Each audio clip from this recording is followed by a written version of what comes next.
हे आंदोलन आहे की हुल्लडबाजी आहे? हे आंदोलन आहे की हुल्लडबाजी? मी डंके की चोट पे चॅलेंज देतो. जरंग्याला सांगा, माझ्यासारखी लायकी तयार करण्यासाठी, डॉक्टरेट होण्यासाठी 25 वर्ष लागत असतात रे जरंग्या. आणि मी चपटी पिऊन, मी की नहीं, मी पांढरी पिऊन बाटलेला नहीं रे बाबा. इसलिए मैं कहता हूँ जरंगे बाबा, अभी निकल ले भाई, निकल ले, अपने गांव निकल ले भाई. तेरे को परमिशन नहीं है भाई. परमिशन नहीं रहने पर तो बम्बई में है ना, कोई चीज नहीं चलती है. चपटी पीना भी होती है तो जेब के अंदर है ना परमिट रखना पड़ता है. जरंगे भाई निकल ले बाबा, निकल ले. आणि ते सांगत असताना मी वेगवेगळी उदाहरणं देण्याचा प्रयत्न केला. वेगवेगळ्या उदाहरणांमध्ये की जयश्री पाटील विरुद्ध मुख्यमंत्री महाराष्ट्र राज्य या केसमध्ये सर्वोच्च न्यायालयाने सांगितलंय की मराठा आणि कुणबी ही वेगवेगळ्या जाती आहेत. मग जर या वेगवेगळ्या जाती आहेत, डिस्टिंक्टली वेगळ्या आहेत, सर्वोच्च न्यायालयाचा शिक्कामोर्तब आहे. 10% आरक्षण जे दिलेलं आहे स्वतंत्रपणे, ते आरक्षण आता प्रश्नांकित आहे न्यायालयासमोर. त्याच माननीय न्यायमूर्ती घुगे साहेबांच्या पीठासमोर आहे, लार्जर बेंच समोर आहे. त्या गोष्टीची पार्श्वभूमी सन्माननीय न्यायमूर्तीच्या बेंचला सांगितली. त्यानंतर दुसरा मुद्दा उपस्थित झाला. सांगितलं की परत कुणबी म्हणून आम्हाला ओबीसीत टाका. आता आरक्षण कोणते कोणते? 10% आरक्षण तर अगोदर दिलंय, ते न्यायालयासमोर प्रश्न म्हणजे हे चॅलेंज झालेलं आहे. पुन्हा हे कुणबी मराठा म्हणून वेगळं आरक्षण. त्यावर माननीय न्यायालयाला आम्ही गांभीर्य हे दाखवलं की कायद्याचं राज्य आवश्यक आहे. आम्ही माननीय न्यायालयाला हे दाखवून देऊ शकलो की किती कोटी लोक मुंबईमध्ये, किती लाख लोक मुंबईमध्ये येत आहेत. त्याचा परिणाम जे आहे स्पष्टपणे मुंबईकरांच्या बॉम्बे या आर्थिक राजधानीवर होत आहे. ते सुद्धा आम्ही माननीय न्यायालयाला सांगितलं. ते सांगत असताना आम्ही दाखवलं की हे आंदोलन आहे की हुल्लडबाजी आहे? हे आंदोलन आहे की हुल्लडबाजी आहे हे सुद्धा आम्ही दाखवलं. महिला पत्रकारांसोबतचं गैरवर्तन, त्याचबरोबर शिव्यांची लाखोळी, त्याचबरोबर एका सन्मान्य खासदार असलेल्या सुप्रिया सुळेंवर पाण्याच्या पिलेल्या उष्ट्या बॉटल्स फेकल्या गेल्या, अरवदच्या कमरेखालचं घाणेरडं बोलणं, हे सगळ्या बाबी न्यायालयासमक्ष आम्ही मांडल्या.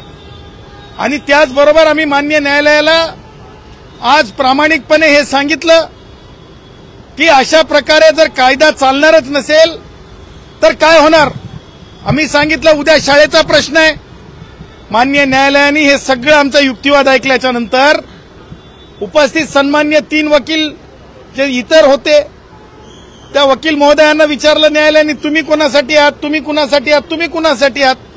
सगळे म्हणायला लागले, आम्ही तिघही म्हणायला लागले की नाही सन्मान्य वकील आहेत आमचे. ते म्हणायला लागले नाही, आम्ही जरंगेच्या बाबतीत जरंगेला रिप्रेझेंट करताय का? त्यानंतर आम्ही न्यायालयाला दाखवलं की त्या सन्मान्य वकिलांपैकी 2 वकील हे जरंगेच्या जुन्या केसमध्ये, आमच्याच केसमध्ये, गुणरत्न सदावर्ते विरुद्ध महाराष्ट्र शासन या केसमध्ये आहेत. सन्मान्य न्यायालयाने आज आपल्या जे आदेश दिला त्याच्यामध्ये ते याचिकेचा नंबर सुद्धा घेतला की हे जुन्या जरंगेच्या आंदोलनाच्या याचिकेत हे वकील होते. सांगायचं तात्पर्य की जरंगेच्या बाबतीमध्ये जे आम्ही न्यायालयाला आज म्हणजे पुराव्यानिशी, कायद्यानिशी, त्याचबरोबर मान्य सर्वोच्च न्यायालयाचा निवाडा दाखवला, त्याचबरोबर जरंगेच्या वेगवेगळ्या धमक्या दाखवल्या, त्याचबरोबर कशा प्रकारे लोक रोडवर उभं राहून कशा प्रकारे अर्धनग्न आंघोळ करत आहेत, कशा प्रकारे लोकांना त्रास देत आहेत, कशा प्रकारे चाकरमानी, कशा प्रकारे रेल्वेतल्या लोकांना त्रास होत आहे हे सुद्धा दाखवलं. सिग्नलवर त्यांनी सांगितलं एका वकील महोदयांनी की 2 तास लाईट बंद केली. आम्ही चक्क व्हिडिओ दाखवला. इलेक्ट्रिक सिटी असते त्या सिग्नलवर जाऊन बसलेत. जर त्याच्यामध्ये कोणाचा मृत्यू झाला तर काय होईल? आम्ही त्याचबरोबर मान्य न्यायालयाला हेही दाखवलं की त्याच्यामध्ये कशा प्रकारे एक मृत्यू झाल्याचं सांगण्यात येत आहे. ह्या सगळ्या गोष्टींच्या नंतर मान्य न्यायालयाने अनेक प्रश्न उपस्थित केले. आम्ही सांगितलं की मुंबई आणि बॉम्बेच्या लोकांना त्रास होणं हे किती अन्यायकारी आहे. गणपती बाप्पांच्या भक्तांना त्रास होणं हे किती अन्यायकारी आहे. आणि ह्या सगळ्या गोष्टी ऐकल्याच्या नंतर ज्या प्रकारे शहानीच्या जजमेंटमध्ये सुप्रीम कोर्टाने सांगितलेलं आहे की रस्ते बंद करणं, शहानीची जजमेंट म्हणजे कोणती तुम्हाला सांगतो, ती म्हणजे शाहीनबागचे जे रस्ते, कारण तुम्हाला बऱ्याच पत्रकारांनी मला विचारलं शहानीची जजमेंट काय साहेब, तर रस्ते बंद करता येत नाहीत, लोकांना त्रास देता येत नाही, लोकांना वेटीस धरता येत नाही, शाळा महाविद्यालय बंद. मी तर उदाहरणं सांगितले. हा जरंगेचा इतिहास काय सांगितलं, पोलीस धारातीर्थ पडले होते आणि सांगितलं की कोणतेच पोलीस अधिकारी या क्षणाला न्यायालयाच्या आदेशाशिवाय कारवाई करू शकत नाही. त्याचं कारण आहे सांगितलं. मागे पोलीस अधिकाऱ्यांना, महिला पोलीस अधिकाऱ्यांना डोके फुटले, गंभीर म्हणजे हे झाल्या, जखमा झाल्या, त्या जखमा आणखीन भरलेल्या नाहीत. अशा परिस्थितीत पोलीस काय करू शकतात कारवाई, कारण सांगितलं की जे विरोधी पक्षाचे नेते राहिलेले आहेत, काय नाव त्यांचं, रावसाहेब दानवे, ते रावसाहेब दानवे सांगतात की लोकशाहीमध्ये काय परवानगी, आझाद मैदान, हे सगळ्या गोष्टी आम्ही सांगितल्या की इथे मराठा समाज म्हणून जेवढे निवडून आलेले आमदार खासदार आहेत ते सुद्धा आम्ही सांगितले की हे पक्षविरहितपणे अशा प्रकारचं राजकारण चाललेलं आहे. मुख्यमंत्री बिगर मराठा असल्याच्या नंतर काय होऊ शकते हे सुद्धा मान्य न्यायालयाला सांगितलं. त्यावर आज माननीय न्यायालयाने मुंबईकरांना, बॉम्बेवाल्यांना एक खूप मोठा दिलासा दिलेला. तो दिलासा म्हणजे जे बाहेरून लोक येण्यासाठी जरंग्यानं सांगितलेलं आहे त्या लोकांना थांबवायला सांगितलंय. ही सगळ्यात मोठी भारतीय संविधानाची आर्टिकल 226 ची संविधानाची आणि त्यातून मुंबईकरांना मिळालेली खूप मोठी उपलब्धी आहे, खूप मोठा मुंबईकरांसाठी सुटकेचा श्वास आहे. आम्ही सांगितलं की मान्य न्यायालयाला की हे सगळं जर आपण फक्त बघत राहिलो तर कारवाई जर पोलिसांना करताच आली नाही तर उद्या कोणीच परवानगी मागायला जाणार नाही. मान्य म्हणजे अॅडव्होकेट जनरल साहेबांनी सांगितलं, न्यायालयाने विचारलं अॅडव्होकेट जनरलांना परवानगी आहे का, शनिवारची रविवारची परवानगीच नाही, आजची परवानगीच नाही, बिना परवाना कायद्यात अंतर्भूत आहे, आमरण उपोषण करता येत नाही. मग आमरण उपोषणाला कसा जरंग्या बसू शकते. आम्ही सांगितलं धनगर भावांना, आम्ही सांगितलं वंजारी भावांना, आम्ही सांगितलं 12 बलुतेदार कष्टकरी जे समाज आहेत त्यांना जर त्यांना जे न्याय लागू असेल, कायदा लागू असेल तो जरंग्याला लागू नाही का, सगळ्यांना एकच न्याय आहे. ह्या सगळ्या गोष्टींचा ओहापोहा झाला. मान्य न्यायालयाने जी आदेश यापूर्वी मुख्य न्यायमूर्तींच्या पीठाने दिला होता त्यानुसार पोलिसांना कारवाई करायला सांगितलं. त्यानुसार कारवाई होईल. रस्ते बंद करणं गुन्हा आहे. रस्त्यावर मला सांगा की ज्या प्रकारे सगळं चाललेलं, न्यायालयाने सांगितलं की स्वतः न्यायालयाने निरीक्षण नोंदवलं की बघा म्हणे, बाहेर बघा लोक काय करत आहेत, कोर्टामध्ये आवाज येत आहे, चारी बाजूने लोक घोषणा देत आहेत. हा अत्यंत सगळ्या वेदनादायी बाबी आहेत. त्या सगळ्या जड अंतःकरणाने नमूद कराव्या लागत आहेत. आणि म्हणून मला हे म्हणायचंय की जरंगेची कोणतीही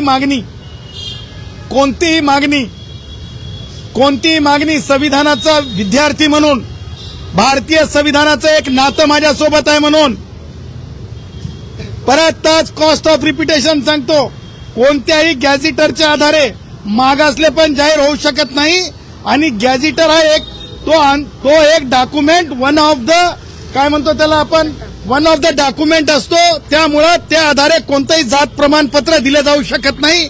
आणि ते जर जात प्रमाणपत्र दिलं तर ते जात प्रमाणपत्र माधुरी पाटील विरुद्ध मुख्यमंत्री कास्ट स्क्रुटिनी कमिटी ठाणे या आधारावर एकही जात प्रमाणपत्र टिकत नाही. त्याचबरोबर जरंगेची दुसरी मागणी आहे की सगळे सोयरे, मी डंके की चोट पे चॅलेंज देतो की सगळे सोयरे सरसकट हे अशक्य आहे. भारतीय संविधान जोपर्यंत अस्तित्वात आहे तोपर्यंत अशा प्रकारचा अल्ट्राव्हायरस निर्णय भारतातल्या कोणत्याही पक्षाचं कोणत्याही राज्यात सरकार असलं तर ते देऊ शकत नाही, घेऊ शकत नाही, हे मी डंके की चोट पे सांगतो. आणि त्याचबरोबर आंदोलन जरंगेचं 2 दिवसात उद्या 4 वाजेपर्यंत आटपलं पाहिजे. मुंबई क्लीन झाली पाहिजे, कारण परवानगीच नसेल तर बेपरवाना असं फिरता येणार नाही. अशा प्रकारे माया बहिणींना त्रास देता येणार नाही, माया बहिणींना घालून पाडून बोलता येणार नाही.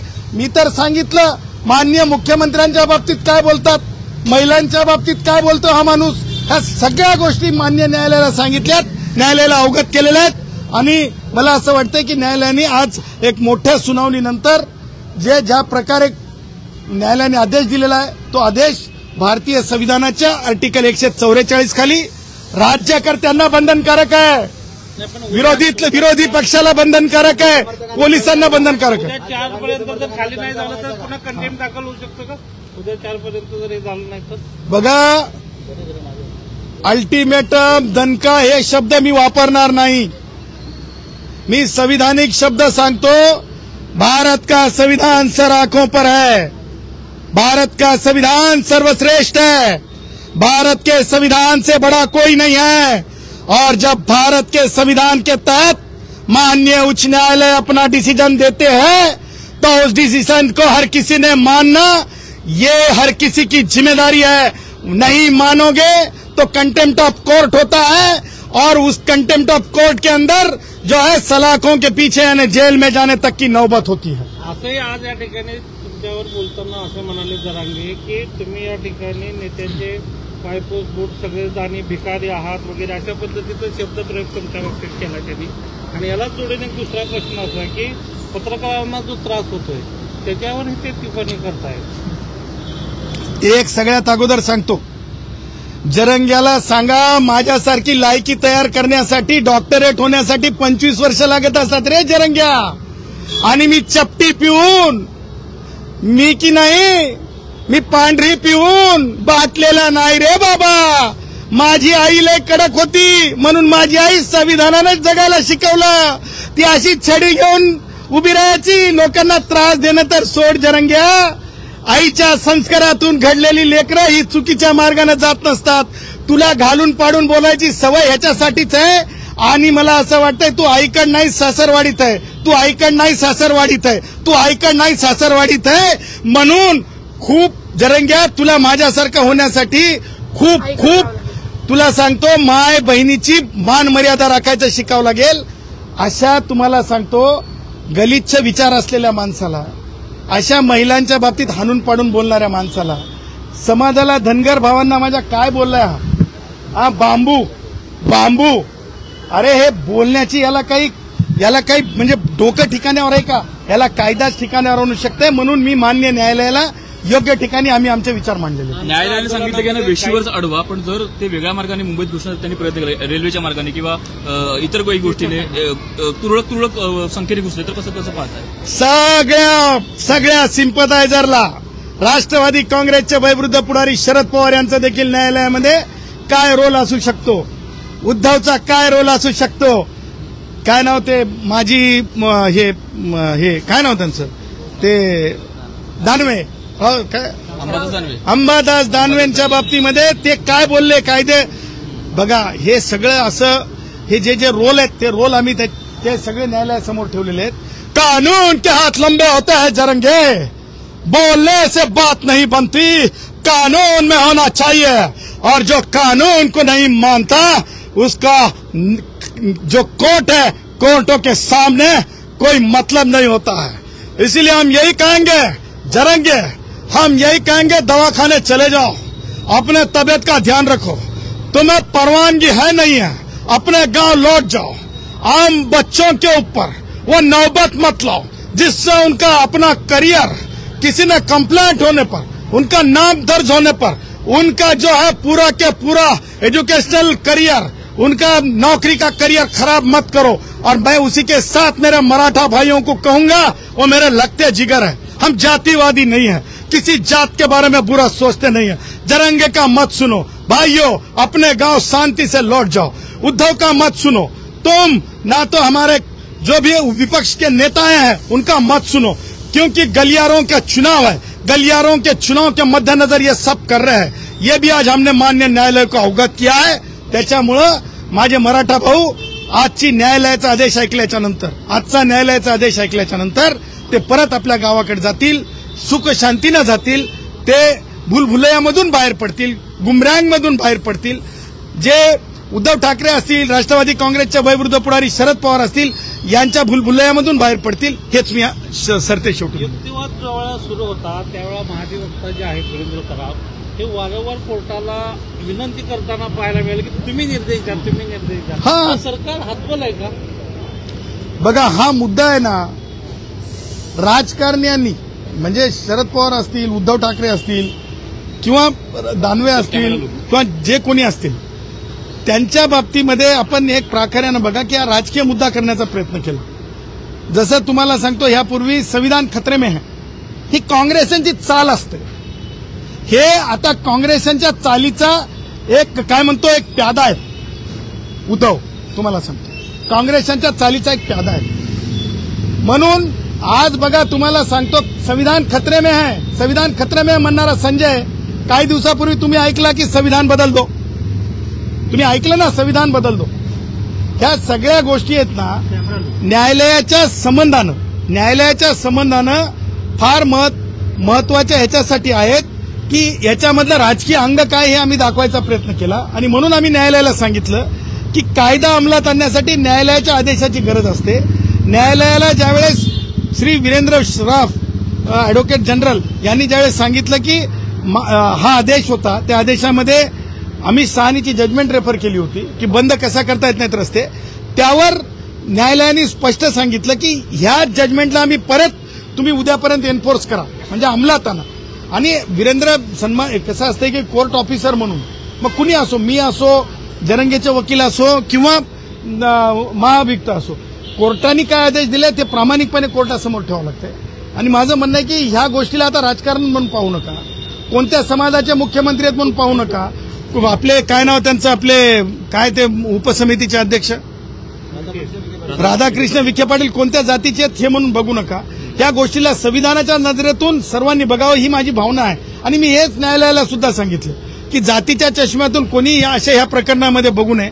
त्या पुढे जाऊन मला असं म्हणायचं आहे, उपसमितीचे जे काय काय नाव अगोदरचं श्री राधाकृष्ण विखे पाटील, मला तुम्हाला सांगणं आहे, तुम्ही कोणताही निर्णय सरकारला सुचवताना नैसर्गिक न्याय असतो. विखे पाटीलजी, नैसर्गिक न्याय असतो, नैसर्गिक न्याय असतो. नुसतं जरंगेचं ऐकून एखादा शासन निर्णय तुम्ही घेऊ नये, हे माझं डंक्याची चोट पे तुम्हाला सांगणं आहे. त्याचं कारण आहे की भारतीय संविधानाच्या आर्टिकल 14 मध्ये नैसर्गिक न्याय सांगितलेला आहे. हो, कुणबी मराठा एक नाहीत, म्हणून कुणबी आणि मराठा वेगवेगळे समूह आहेत हे सांगण्याची आमची तुम्हाला इच्छा आहे. तुम्ही आम्हाला वेळ द्या. जर तुम्ही उपसमिती असाल शासनानं तयार केलेली, विरोधकांचं, विरोध करणाऱ्यांचं ऐकू नये असं कशात लिहिलेलं आहे. आणि म्हणून जर तुम्ही वेळ देणार नसाल तर आम्हाला नाईलाज असतो राधाकृष्ण विखे पाटील यांच्या विरुद्ध देखील याचिका दाखल करावं लागेल. कारण जिथं शासनाची समिती असते तिथं दोन्ही बाजूचं म्हणणं ऐकलं पाहिजे, हे सुद्धा आज आम्ही आपल्या माध्यमातून सांगत आहोत.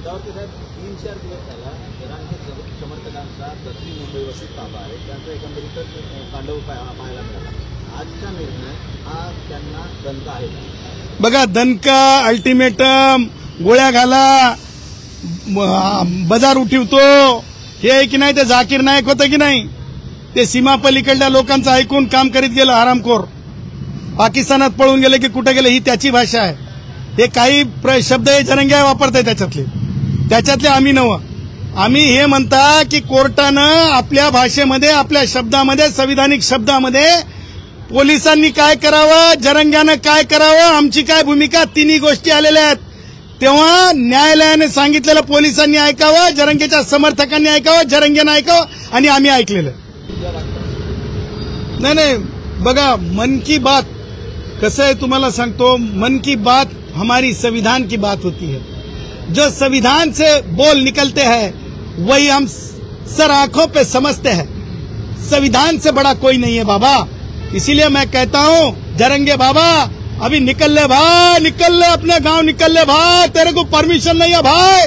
परमिशन नहीं रहने पर तो बंबई में है ना कोई चीज नहीं चलती है. चपटी पीना भी होती है तो जेब के अंदर है ना परमिट रखना पड़ता है। जरांगे भाई निकल ले बाबा, निकल ले बाबा। आंदोलक असंही म्हणतात की आमच्या नेत्याची जर तब्येत ढासळली असून नसली तर मराठी कायदा आम्ही दाखवून देऊ। अरे काय दाखवायचं? मी माझ्याच केसमध्ये मागच्या वेळेस जरांग्याच्या बाबतीत मी पित नाही, मी खात नाही, मी पित नाही, खात नाही म्हणला होता। त्यावेळेस अंतरवली सराटीमध्ये होता, त्यावेळेस मी माझ्याच केसमध्ये काय डायरेक्शन झाले ते सांगितलंय।